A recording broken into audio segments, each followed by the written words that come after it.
One. Hello, everyone. Welcome to the Plains on the Prairie podcast.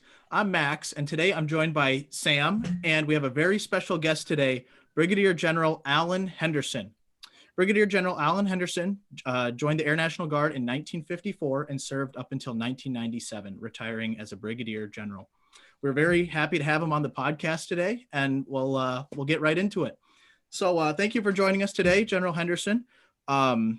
You want to just tell us a little bit about yourself, where you're from, just a little bit of background? Okay. I was born and raised right here in Fargo, in South Fargo. And as it turns out, I had a lot of interaction with my cousin and we both loved airplanes. And that's how I got interested in airplanes. And then, of course, there was a military requirement in those days. So I said, well, why wait? I'll just join up rather than wait to get drafted. So that's how I got into the military in my senior year in high school. Awesome. So tell us, what made you join the Air National Guard? Because I really had an interest in airplanes. Yeah. as a teenager, I loved airplanes.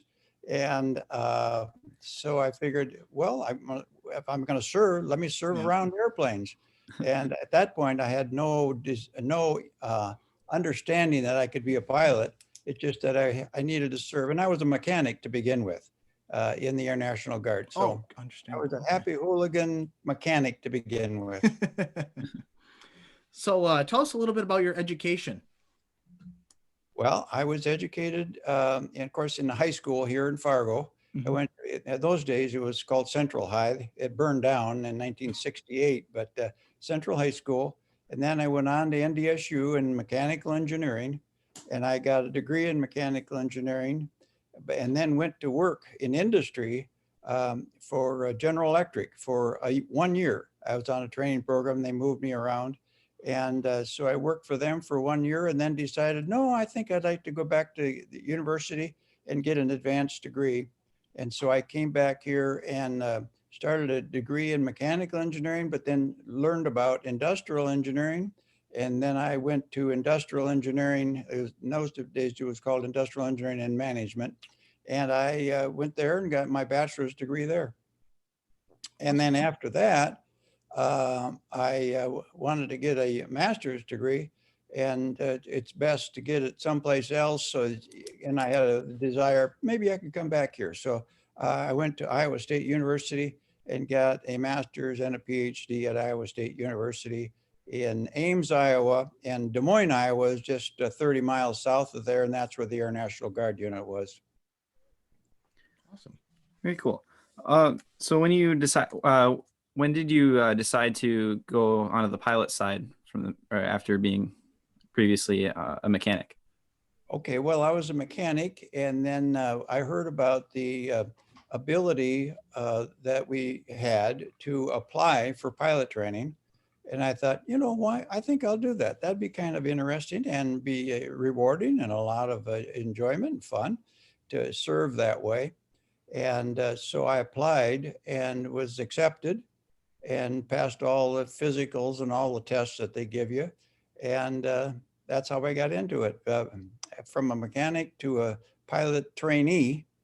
And so that's how I got into it. And then, of course, I went into the Air Force for my 1 year of pilot training. It takes about 1 year to get a pilot's wings. Very cool. And what aircraft did you do your training on? Okay, I started out at a place called Moore Air Base by McAllen, Texas, in a T-34. And that's a two-seat single-engine airplane. It's a relatively small airplane, of course. And then we went from there to a T-28, again, two-seat, so that you could have an instructor pilot with you. And that was a bigger airplane. I don't know if it kind of looks like a World War II airplane is what it looks like. Anyway, then went from there to Greenville Air Force Base in Mississippi, where I flew T-33s. Then at the end of the T-33, that's when they award your pilot wings. Okay. How did you feel about the transition from, say, the T-28 to the T-33? Oh, it was fun. It was really fun, and it's just a little more exciting. You go faster, you can climb higher. It just, you know, it's fun to achieve whatever you're trying to achieve, and that would be an indication that you moved a step farther. Okay, very cool. So after the T-33, what aircraft were you assigned at Iowa and in North Dakota? Well, I came back to North Dakota and flew the well, I actually, hang on. After getting my pilot's wings, I went to a place called Prairie Air Force Base north of Dallas. And that's where they trained us to be interceptor pilots. Oh, It was a special school just to train as a fighter interceptor. And I flew the F-86 there, the version that had the radar in it that shot the missiles, and it was intended to be a fighter interceptor. And so I got my interceptor training there in a single seat airplane. So you learn to fly the airplane, but you also learn to operate the radar and acquire the enemy target. And then after that, then I came back to Fargo, and they had F-89s at the time. awesome. So what was, I guess, for training in or operating in Fargo, what was the protocol for using the F-89? Would you patrol? How far north could you go? How far east, west, south? Something like that? Okay, Art, first off, the mission was continental air defense, specifically Northern Tier continental air defense. And so we were a defender of the Northern Tier of the United States. But it wasn't just the Northern Tier. It would have been very likely that in those days, there was the Cold War going on with Russia. And the bombers from Russia very likely would have come over the pole and gone right by here on their way to Chicago and Washington, D.C. and so forth. So we performed the defense of the United States function right here as in a fighter interceptor. Awesome. Yeah. So while you were flying the F-89s and other fighter aircraft, did you have a specific call sign you went by? Yes. Oh, that's funny you asked, because I can't remember. I had a call sign. Yes. I don't remember what it was now. I'm getting old. Just another question about the F-89, and then we'll move on. What was the name, like, because they say Rio or Wizzo in the back seat? Did they have a specific name in the F-89 or a nickname that they went by? When in the F-89 early on, we called the person in the back seat the RO, the radar observer. And later on, they changed the name of that person to the WSO, which you just mentioned, the Weapons Systems Officer. And so it got changed, and I can't remember exactly the year that they changed what they were calling that person's mission, not mission, but the function. But it got changed. Okay. Were they trained pilots as well, or were they primarily ROs and WSOs? They were primarily, they came through navigator school. So they went to navigator, and their first award was wings as a navigator. And then after that, then they learned the concept of operating the radar. Okay, awesome. So after the F-89, what aircraft did you fly then? After the F-89, of course, I went to Iowa and flew the F-89 there, then came back and then flew the F-102. And then after the F-102, the 101. And then So after the 101, of course, the F-4. Mm-hmm. So tell us a little bit about the F-102, going from a two-seat F-89 to a single-seat a deuce, as they called it. Yeah, the deuce. They did call it the deuce, yes. Well, there was more of a challenge there because you had to fly as well as acquire the target and run the radar and so forth. So it was a little bit more challenging, but it worked out well, and it was fun to be able to do that. And it was a nice airplane to fly. Were the intercept procedures any different from the F-89 compared to flying the F-102?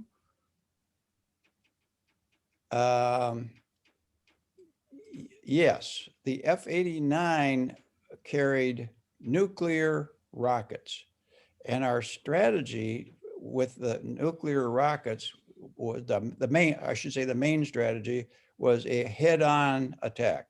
So you would intercept the target and you're both going toward each other head-on, whereas the F-102 didn't have the nuclear rockets. It just had radar guided rockets, and you could go head on, but you typically go 90 degrees, roughly 90 degrees from or you could be in back of them too. Oh, gotcha. Okay. And then you said you flew the Voodoos, and what did you think about transitioning from the 102s to the 101s? Like, uh, was there any major differences in performances between the two? No big difference. No big difference. I can't remember the exact height limitations and so forth. In fact, the speed limitations would be probably pretty similar. Now the F4 was a supersonic airplane, Mhm. but these were probably pretty similar. Okay. So with the F-101, there's been, or it's notorious that it had a pitch up problem. Did you ever experience that firsthand or know any of the hooligan pilots that did? You're right. You're right. It did have that problem. I did never experienced it, and at this point, I can't remember anybody having that problem. Um, by the way, all of our pilots were very, very capable, very well trained, and maybe that's the reason we didn't have any pitch ups that I can remember it anyway. Yeah, absolutely. I believe it. Were you present at the William Tell competition when the hooligans took first place? I never went down there. See, that was the competition was in Florida, and basically just the team, including mechanics and everybody, the whole Okay. team, the pilots, and the mechanics went down together. But I never went in person to those competitions. No. So would they select an individual aircraft and crew? Was it based on like a competition held in North Dakota, or was it just like, oh, you guys are going, have fun, basically? If that Well, makes sense. they would pick a crew from Okay. here to go down there, and so they went down as a team. Gotcha. I was just curious if they would just pick a random crew if it was the best one that they had up in Fargo. Well, it was good ones, of course, but it was Mhm. also who was available to go down. Gotcha. Everybody in the Air National Guard, well, not everybody, but most people had another job. Mhm. And so whether you could go to competition like that depended upon your job. You may have been the best super pilot, but had another job and therefore couldn't go to the competition. Mhm. Yep. Excuse me. Okay. And you mentioned you flew the F4s as well. Out of every aircraft you've flown, which one would you have to say is your favorite or had the best experience flying? Well, that's an interesting question. They're all different, and I could appreciate the differences in all of them. The Delta Wing was kind of a smooth type airplane because of that Delta Wing. And of course, the one, like you mentioned, the F-101 had pitch up problems. So potentially you have to be a little more cautious about that. I probably, I don't know, enjoyed them all, but they were simply different. The F4, of course, would go a lot faster than all the rest of them.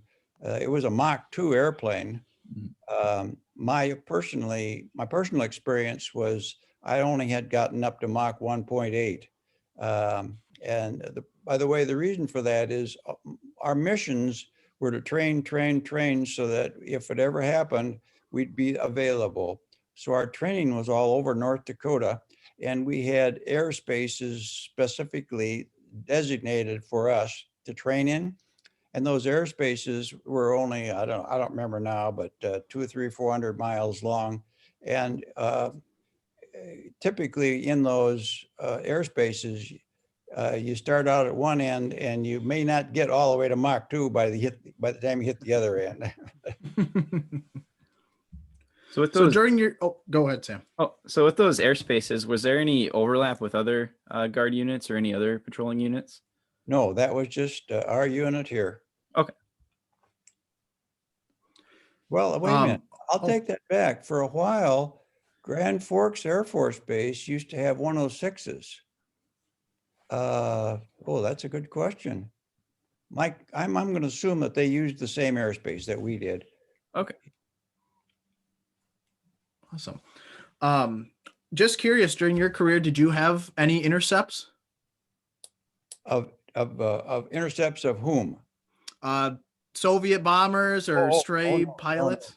No, I didn't. Again, I had a full-time job at the university as a professor.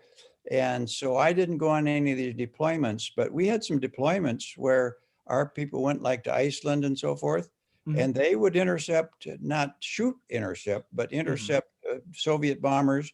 And we've got pictures. You probably have some of them available to your museum there.